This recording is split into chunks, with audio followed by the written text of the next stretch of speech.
have we talked about studies as a group since you guys were here? No? Okay, so I want to say just a couple things about this. This is something that comes up all the time. It came up in a conversation here this morning, but it came up yesterday twice with YouTube comments. You know, people are like, where's the study, right? So just a couple of things I'm going to encourage you to think about.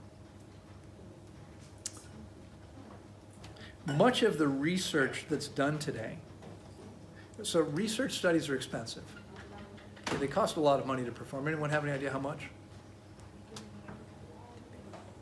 No? A typical study is hundreds of thousands of dollars. It depends on the nature of the study. Sometimes they're less. I mean, there was a study published recently, I think I told you guys about if you were here last week. This was the study where they looked at 16 people in North America. They went to 4 families in 4 cities, 1 family in each of 4 different cities, and they put a chef in the house for 7 days, prepared all their food, but 100% organic for a week. And then they looked at the amount of pesticide reduction in their body, right? That was 16 people, okay? That's a relatively small study. In fact, not statistically significant. So if you wanted to actually know what happens to people after a week of not eating any pesticides, you'd have to have a lot more people to be able to make an intelligent statement about how this is going to affect a population, because 16 people is too small a percentage of 350 million to say anything about how this affects North Americans. Okay, there's a relationship, and I don't remember. Anyone study statistics? I don't remember. It's been a long time for me. I don't remember what that was, but it has to be much bigger than that. And this is why, for a study to be relevant, really relevant, it's going to be fairly expensive because it usually involves a lot of people. Studies are usually paid for by commercial interests. So what does that tell you? I mean, think about what that means. There's a bias. There's a bias. I mean, if the commercial interest paying for the study, if there's no way to massage the data and they're not willing to get dishonest, and they frequently are dishonest, but I'll come back to that. But let's say they can't find a way to present their data in a way that presents the case they want to make. Are you going to hear about the study? It's never published. It never becomes publicized. They pay some company to do it, and you never hear about it. That's what happens. How many of you heard about the study? This was published probably more than 20 years ago now, that said that chocolate, especially dark chocolate, was good for you. Anyone hear about that? Everyone's heard about that, right? Anyone know who paid for that study? Esther? No idea? You should know. That's a hint. Nestle. It's a French company. The biggest chocolate manufacturer in the world paid for the study. Okay? I mean, they've got a lot to gain by having people think chocolate's good for them. There was a study published, again, 25 years ago perhaps, that said that having 1 or 2 alcoholic drinks a day is good for you. This isn't the resveratrol wine. This is before that. 1 or 2 alcoholic drinks per day is good for you. Anyone want to guess who paid for that study? You guys should know. You should especially know. You have bars. You should know. And you live where you live. Seagrams International, it's a British company, and they are the largest distiller of alcoholic spirits in the world. Okay, in addition to the Seagrams brands, they have like 40 or 50 other brands. They sell beer, cider, wine, and every variety of alcohol you can think of under a whole bunch of different brand names. Okay, do you think they might have a vested interest in having people believe around the world that having alcohol is good for you? What do you think? Of course. Is alcohol good for you, by the way? It's a cellular poison. It kills your cells when it touches them. So what did the study say? Well, the study said that if you have a couple drinks a day, your blood pressure goes down. That's probably true. Drunk people aren't very stressed, are they? But you could meditate, practice yoga, have sex. I mean, there's other things you can do that are actually good for you that have the same have the same benefit. Okay? So you want to understand the majority of studies today are paid for by commercial interests. they start with a bias. And sometimes it's much worse than that. It gets insidious. Let me share with you something that a client told me 18 years ago. We were still in the US. I had a client that worked for a laboratory that did studies. Let's talk like Procter & Gamble, giant personal care products company, right? Toothpaste, shampoo, all this. They make, again, they probably have 100 or more brands. They test their products to make sure they're safe, they're not going to hurt you.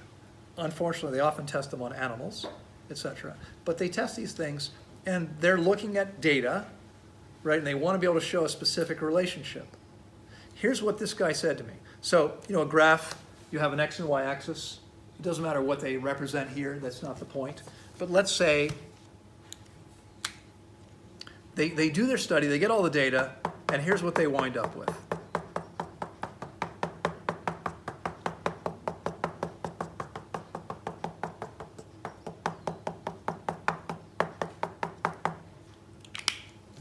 This is what they've got.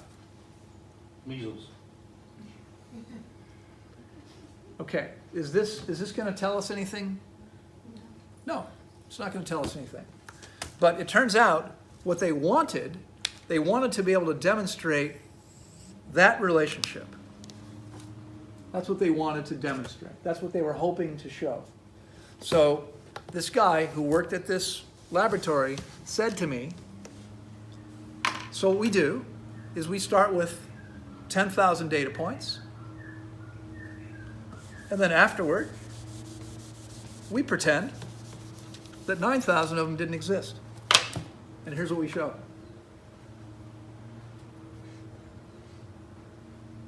Now, one person told me this, and I'm going, okay. I mean, there's no reason for him to make this up. I believed him. But 6 months ago, we had a client here from Israel who worked for a company in Israel and said, the exact same thing happened where I worked. They were doing studies, the exact same thing. They just erase a bunch of data so they wind up being able to demonstrate what they want to demonstrate. Now, understand, I am not saying to you that every study is crooked. But I am suggesting that you have to be really smart about this. If you can follow the trail and find out who's paying for it, take a look. Okay, is there a vested interest here? Is this pure research, or is this actually a commercial interest? Because it's often a commercial interest. You got to understand that. Okay, in many studies, it's not so clear. Someone said to me recently, one of my videos, I said, hypertensive drugs reduce pressure, right? They're just treating symptoms, but have no benefit. And someone said, no, studies show they benefit. So I went and did some research. Guess what I found out? You know what they often do? When they're doing studies on these drugs, they usually, with hypertensive drugs, in most studies, they don't include senior citizens. Who are most of the people using hypertensive drugs? Senior citizens. Who are the people using hypertensive drugs who typically have the biggest problems and are using the most drugs and have the weakest systems? Senior citizens. They're not included in the studies. Why not? Because they don't wind up getting the results they want that way. They're testing the drugs only on those people that are least likely to create the issues. This is what's going on. Okay, it's unfortunate, but this is the way the world is today. So you got to be clear. Now, there's one more piece I think it's important to understand, and people miss this all the time. People say to me all the time, where's the study that proves that? And sometimes I'll say, as far as I know, there isn't one. Well then, it's bullshit. Did you know that gravity existed before anybody proved that it existed? Okay? The absence of a study doesn't mean something isn't true. It just means it hasn't been scientifically verified. A lot of things aren't studied. Why not? I've already given you the answer. Because there's no way to profit from it. Who's going to pay for a study that you can't profit from? Not too many people. I mean, there are organizations who fund peer research. They're just interested in information. That does happen, but it's not how the majority of studies get paid for. So a lot of things would be interesting to study, don't get studied. I had someone recently say to me, well, you make all these claims, but why don't you do a study? Like, that's a great idea. Why don't you give me the money? Because I don't have it, and I don't have the time either. I mean, it's not an easy thing to make happen. So you want to be clear, right? Sometimes we have to be willing to use our good brains and simply think. Okay? Do you need a study? I mean, like, there are studies that say eating pesticides are bad for you. Wow, what a shock. So putting poison into my body is harmful? I would have never guessed. I would have never believed that if I didn't see a study. I don't need a study. Do you? I mean, sometimes we just have to think about the conversation. What's happening here? Does it make sense? Does it not make sense? Any questions about any of this?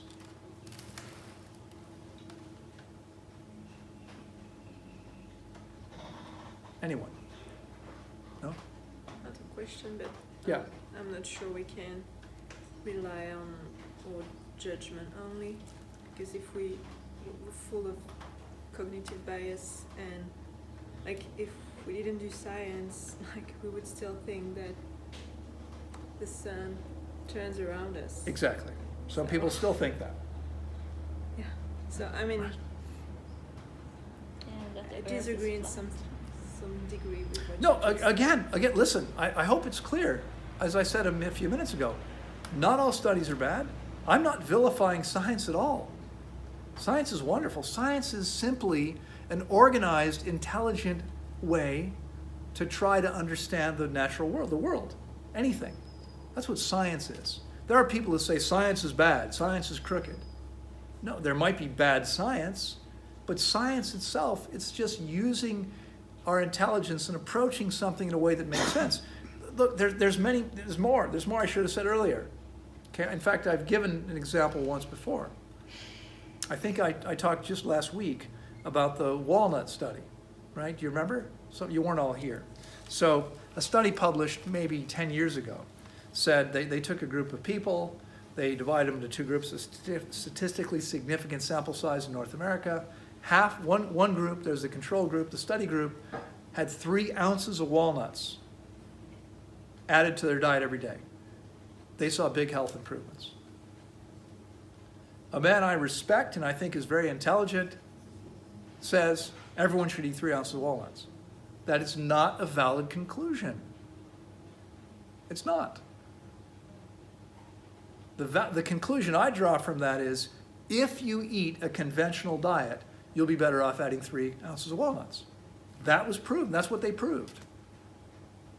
It was a significant difference, and that was across the board for that group. You know, the average was significant. Okay, that's a valid conclusion. Should we conclude the same thing about those people who have fasted for 21 days, or 30 days, or 40 days? No. Different bodies. Body's not working the same way. How about those people who are already eating an optimal diet? As I said then, I know for a fact if I eat 3 ounces of nuts every day, my body will be less happy than it is now, because it doesn't need that concentrated fat. Okay? So the other huge problem is how studies are interpreted. And I swear to you, I mean, I've looked at a lot of studies. I look at every study I can find on every subject I'm interested in, and I am shocked by how often I'm reading what they did and what their conclusions are. And I'm like, that's not a logical conclusion. This data does not support that conclusion. And I'm going, I would hope scientists would have logic as one of their tools, right? Is apparently not always.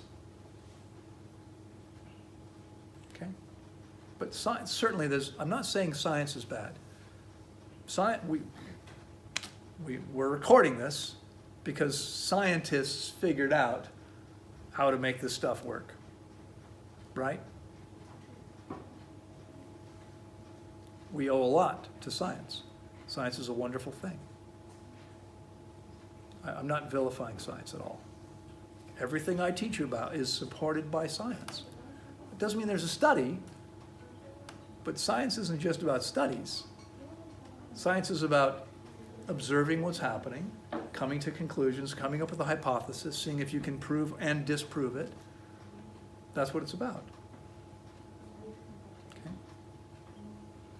I just want to remind that the university and the money, the universities are mostly funded by this research. So if you are a scientist there and your studies come out not in favor of those who pay for, then you will very likely be... You lose your funding. Yeah. That's exactly right. And that's why, people said to me, why would they like this laboratory? Why would they do that? Because they get paid to do studies. And if imagine a big company that says to them, look, this is what we need to see. And they don't get that. What do you think the company's going to do next time they need a study? They're going to come back to them? Or are they going to go to their competitor? This is the way it works. It's unfortunate, but it's the fact. And it just means we have to be intelligent enough to understand that this is how it happens. I was thinking of your, unpaid for study in which you had the volunteers in the program. They were required to fast and eat the optimal diet. You had consistent results with everyone. That's right. How many people was that? 127 people over 12 years went through a 4-month program that we used to offer. We used to offer a 4-month program. They would fast for 21 days, refeed for a week like any other client, and then they would spend the next 3 months. I would educate them every day. They would learn with me. They lived on site. They ate 3 meals a day at Tanglewood and didn't go anywhere else. They exercised with me every day, 5 days a week. They meditated with me 5 days a week. And we saw 127 people over 12 years from all over the world, ranged from 17 to 72. Everyone thrived living on fruit and salad. No exceptions. Not a single one. Every one of those people left feeling better than they've ever felt before. Do you have that published as like a summary or a story that we could share with people? I tried to No. share that with somebody I respect, and people are so locked into the way that they want to think. They're like, yeah, it's only 127 people. And I'm thinking we follow studies that have 16 people with mixed results and 100% success. It'd be good to have it documented somehow. Yeah, well, maybe someday I'll. Why didn't you document it? Something we could reference. Too busy. You could I publish wasn't that, thinking about it. actually. I never set out to create a study. Huh? I didn't set out to create a study. It was just a program to help people. 'Cause we don't wanna grow up.